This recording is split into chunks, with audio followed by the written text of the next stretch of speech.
नमस्कार जी। मैं आपका अपना कुलदीप अवस्थी और आप देख रहे हैं बेजोड़ रत्न चैनल। एक सवाल है कि साइबर ठगी की राजधानी भारत में कहाँ है? बताइएगा, सोचिएगा।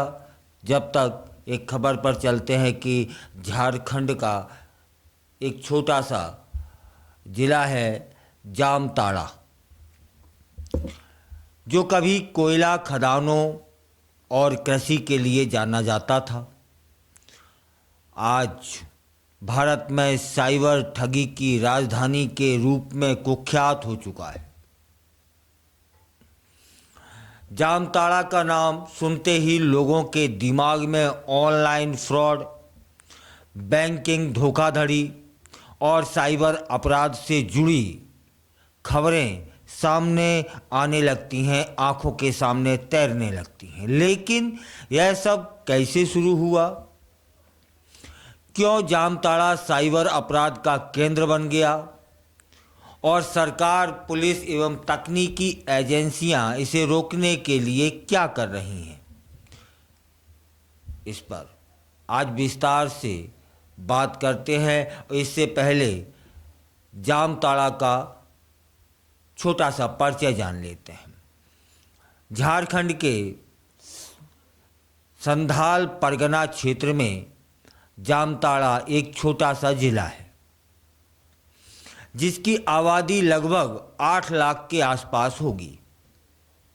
और यह इलाका पहले कृषि और कोयला खनन के लिए जाना जाता था, लेकिन अब यह साइबर अपराध का गढ़ बन चुका है। यहाँ के छोटे छोटे गांवों के युवा मोबाइल और इंटरनेट के जरिए लाखों करोड़ों रुपए ठगने में माहिर हो चुके हैं। इसके बाद अब चलते हैं कि साइबर ठगी की शुरुआत कैसे हुई। वहाँ मोबाइल क्रांति ने वहाँ का परिदृश्य बदल दिया।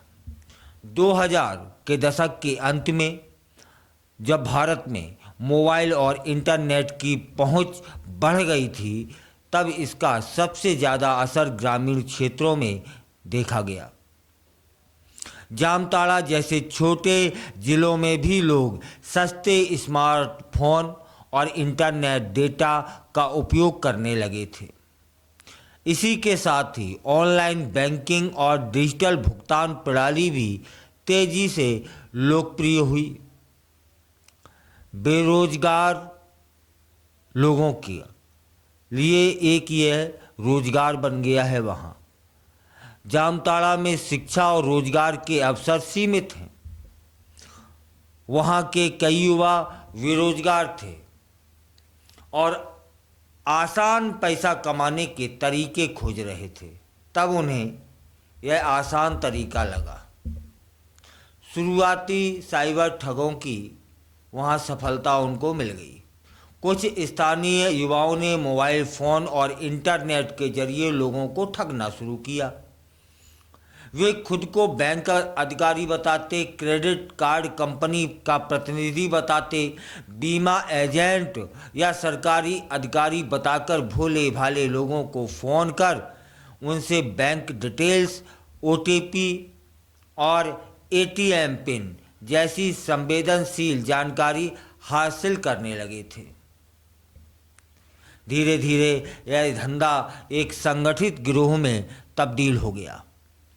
जामताड़ा के विभिन्न गांवों के युवा मिलकर ठगी करने लगे और उन्होंने नए लोगों को भी इस अपराध में शामिल कर लिया। और इस नेटवर्क के कारण ठगी का यह मॉडल पूरे जिले में फैल गया। फिशिंग कॉल्स, खुद को बैंक अधिकारी बताकर लोगों से उनके अकाउंट की जानकारी ले लेते थे और ठग लेते थे। लॉटरी और इनाम के नाम पर धोखाधड़ी करने लगे थे। एटीएम, डेबिट कार्ड ब्लॉक करने की धमकी देते थे। कार्ड ब्लॉक होने का डर दिखाते थे, ओटीपी ले लेते थे और बैंक खाली कर देते थे।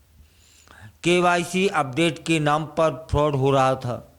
फ़ोन पर बैंक के नाम पर केवाईसी अपडेट के लिए ओटीपी पूछते थे और बैंक खाली कर देते थे। फर्जी पेमेंट लिंक भेजकर फ्रॉड, गूगल पे, फोन पे, पेटीएम जैसी डिजिटल भुगतान सेवाओं का गलत इस्तेमाल कर लोगों के खाते से पैसे निकालना वहां आम बात है। पहला बड़ा खुलासा 2015-16 में हुआ था। 2015-16 में साइबर ठगी के बढ़ते मामलों पर जब पुलिस ने गहन जांच शुरू की, तब यह जानकारी हासिल हुई कि देश भर में हो रही ऑनलाइन ठगी की जड़ें जामताड़ा में हैं। इसके बाद झारखंड पुलिस और विभिन्न राज्यों की पुलिस ने वहां छापेमारी की, कार्रवाई की, अभियान चलाए। 2017-18 तक पुलिस ने 500 से अधिक साइबर ठगों को गिरफ्तार कर लिया, लेकिन अपराधी नई तकनीकों का इस्तेमाल करने लगे, जिससे ठगी का धंधा फिर से फलने फूलने लगा। वहाँ 2020 में वेब सीरीज रिलीज हुई थी ने इस साइबर ठगी को लेकर देश भर में चर्चा बढ़ा दी, और इस वेब सीरीज के बाद लोगों में जागरूकता तो बढ़ी, लेकिन दूसरी तरफ इसने कई लोगों को अपराध की इन दुनिया में शामिल होने में प्रेरणा दी। इस समय की स्थिति क्या है, एक नज़र दौड़ा लेते हैं। आज भी जामताड़ा में साइबर ठगी के मामले पूरी तरीके से खत्म नहीं हुए हैं, लेकिन पुलिस की सतर्कता और नई टेक्नोलॉजी के इस्तेमाल से इसमें कमी जरूर आई है। अब पुलिस एआई आधारित tracking system, banking alert system और साइबर सेल के जरिए इन अपराधियों पर नज़र रख रही है। बैंकों द्वारा केवाईसी वेरिफिकेशन को मजबूत किया गया है। साइबर सेल डिजिटल पुलिसिंग को भी मजबूत किया गया है। साइबर सुरक्षा को लेकर लोगों को जागरूक करने के लिए कैंपेन चलाए जा रहे हैं। संदिग्ध कॉल्स और ऑनलाइन फ्रॉड की रिपोर्टिंग के लिए हेल्पलाइन शुरू कर दी गई है। कैसे बचें इन साइबर ठगों से? कभी भी किसी को भी अपना ओटीपी, पासवर्ड या बैंक डिटेल नहीं बतानी है। किसी अनजान व्यक्ति से फ़ोन पर पैसे ट्रांसफ़र करने या पेमेंट लिंक पर क्लिक करने से आपको बचना है। अगर कोई खुद को बैंक अधिकारी बताकर कॉल करे तो पहले बैंक से आधिकारिक नंबर पर संपर्क कर लें।